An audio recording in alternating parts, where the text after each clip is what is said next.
Alors, il s'agit d'une séance d'orientation, mais également d'engagement. Vous savez, les parlementaires ont ce rôle-là important d'être un relais entre politique publique et les populations. Et c'est en amont comme en aval. Ici, il s'agit d'une initiative prise par la Commission santé pour qu'en amont, déjà que les informations soient partagées par les différents coordonnateurs de programme, maîtriser un peu le processus qui a amené la mise en place de ces programmes et tout ce qui est suivi évaluation. Qu'est-ce qui est prévu, qu'est-ce qui a été fait en termes de projection pour l'éradication de toutes ces pathologies-là, qu'est-ce qui est prévu et comment également les populations devront s'engager à lutter contre ces pathologies-là. Vous savez que lorsqu'on parle de paludisme et des maladies tropicales négligées, il ne s'agit pas uniquement, c'est multi-actions, multifonctions, hein, il ne s'agit pas exclusivement de la prophylaxie classique et un traitement classique par une chimiothérapie et tout cela. Il s'agit plutôt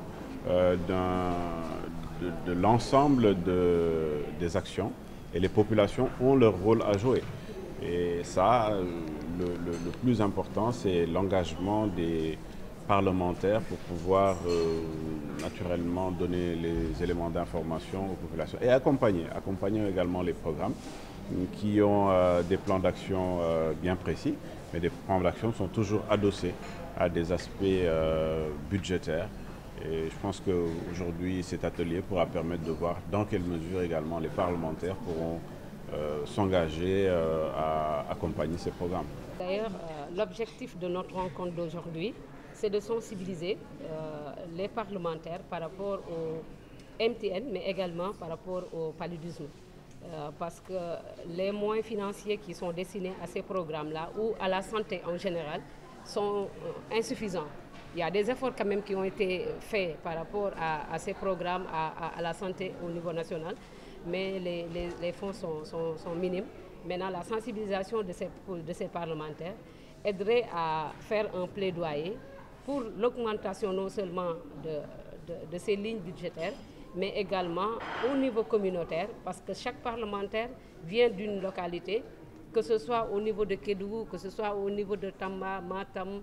ou Ziguinchor, Dakar même, où on a des canaux à ciel ouvert. Je pense que la sensibilisation au niveau de la base, pour que les populations, les communautés puissent approprier le problème, pourra aider quand même à réduire, même si ce n'est pas définitivement éliminé, mais réduire ces cas du palu comme des maladies tropicales négligées. Échanger ak ñoom ci li nga xam ne mooy xeex sibiru ak xeex li nga xam ne mooy feebar yi nga xam ne dañ ko xaw a bàyyi ginnaaw ci fànn boobu nag wàllu sibiru bi ñun avantage bi ñu am tey mooy chance la ñu am jàkkaarloog ñi nga xam ne ñoo fi nekkal askan bi. Parce que booy def mbir il faut nga janoog ñi nga xam ne ñoo lay mën a jàppale ci biir askan bi tey xeex sibiru def nañ ci ay jéego yu bari certes boo xoolee ci wàllu àdduna bi yëpp ki nga xam ne mooy OMS Organisation mondiale de la santé plus de 2 milliards de cas entre 2020 ak li nga xam ne mooy 2022 ci 2 milliards de cas yooyu boo xoolee boo jëlee téeméer bu nekk mën nañ ne 80% yëpp 90% yi ci Afrique nga koy retrouver fii ci Sénégal boo fi ñëwee en 2021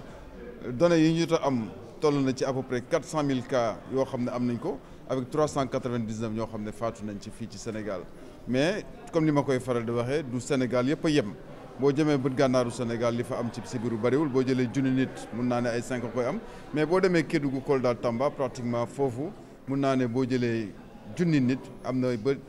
700 personnes parfois qui font le palu notamment boo demee lu mel ni Saraya ci fànn boobu nag ñu ñëwoon fii ci assemblée pour def un plaidoyer parce que koppar yi nga xam ne moo jëm ci xeex sibiru bi tey boo amul koppar yu doy mais doo mën a def li nga bëgg tey ay partenaires ñoo ñu jàppale te gis nañ ne àdduna day soppeeku ba tax na donc état bu nekk feebar bi nga xam ne moo la concerné yaa war a def sa kéemtalaay kattan te loolu mënoo ko def te jaaroo ci assemblée nationale. di leen xaar également ñu dem ci gox-goxaan yi waxtaan ak population bi lii nga xam ne mooy jumtuwaay yi ñuy indi nit ñi jëfandikoo ni ñu ko war a jëfandikoo mais bu amee ay loi ëllëg yoo xam ne dañ koy soxla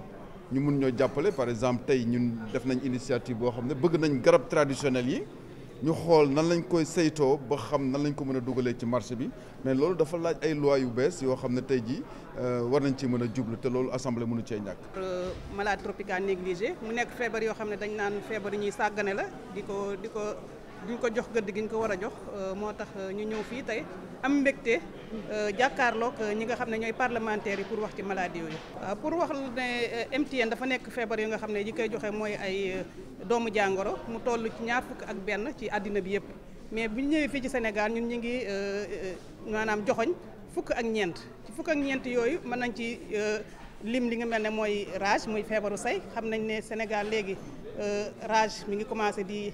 laal nit ñi mën a joxe tamit li ñu naan dengue gis ngeen ne chaque année day am ay épidémie de dengue même daaw am na li ñu naan chikungunya moom tamit mu nekk MTN mu commencé aussi di laal population bi mën nañ ci citer li ñu naan bilharziose boo demee ci zone nord bi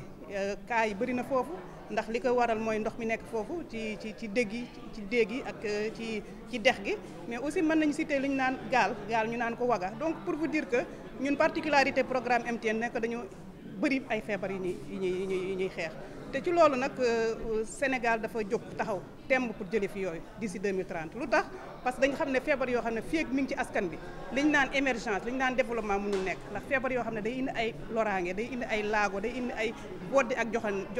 joxante loolu moo tax ñu war ko fi jëlee pour que ñu nekk pays yi nga xam ne dañ naan pays émergent lañ donc pour ñun feebar yooyu mënul ànd ak liñ naan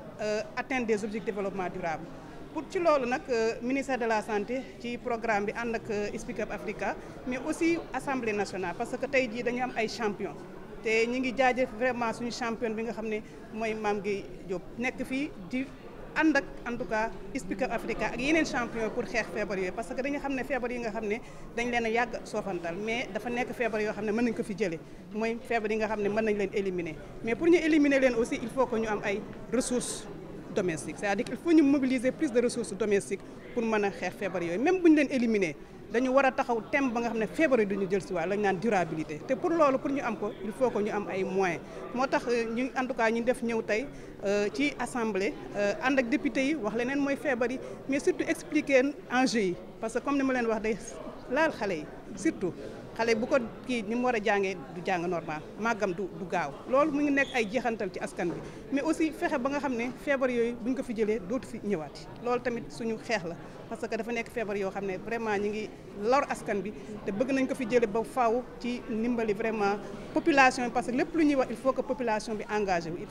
il faut une approche multisectorielle ndax booy xool feebar yooyu li koy joxe mooy ndox mooy assainissement mooy hygiène te pour ñu jëlee ko fi il faut ñu am une approche multisectorielle il faut que ñëpp jàpp ci xeex pour ñu jëlee ko. di am contentement bu baax tey bu ñu accueillir ici ci assemblée nationale di ñu woowee waa Speak Up Africa ak waa PNLP ainsi que le programme MTN ñun nag en tant que parlementaire tey li ñu fi réunir mooy def un atelier d'orientation et de plaidoyer pour ñu mën a xam njëriñu ak solo yu waa PNLP li ñuy def ak waa MTN. ginnaaw bi ñu xamee bare nag ñun suñu war def ak suñu rôle mooy dellu ci askan bi waxtaan nañu wax leen lan mooy les orientations que le PNLP moom la am ak le MTN moom la am mais encore une fois ñu en tant que parlementaire dañuy voter ay lois dañuy aussi xool les budgets bu ministère yi ñëwee wax leen fan lañ ko mën jublu mais c'est très important ce moment là de faire comprendre ministère yi fii ñëw na leen lépp lu jëm ci paludisme dafa jot tey Sénégal jël ay matukaayam pour que mën ko jëlal sa boppam en charge parce que nag paludisme li ci ëpp li ciy dugg ci xaalis généralement du jóge ci gafa nguur gi extérieur lay jógee ak ay financement yu fay jóge USAID et ainsi de suite mais il est temps que maintenant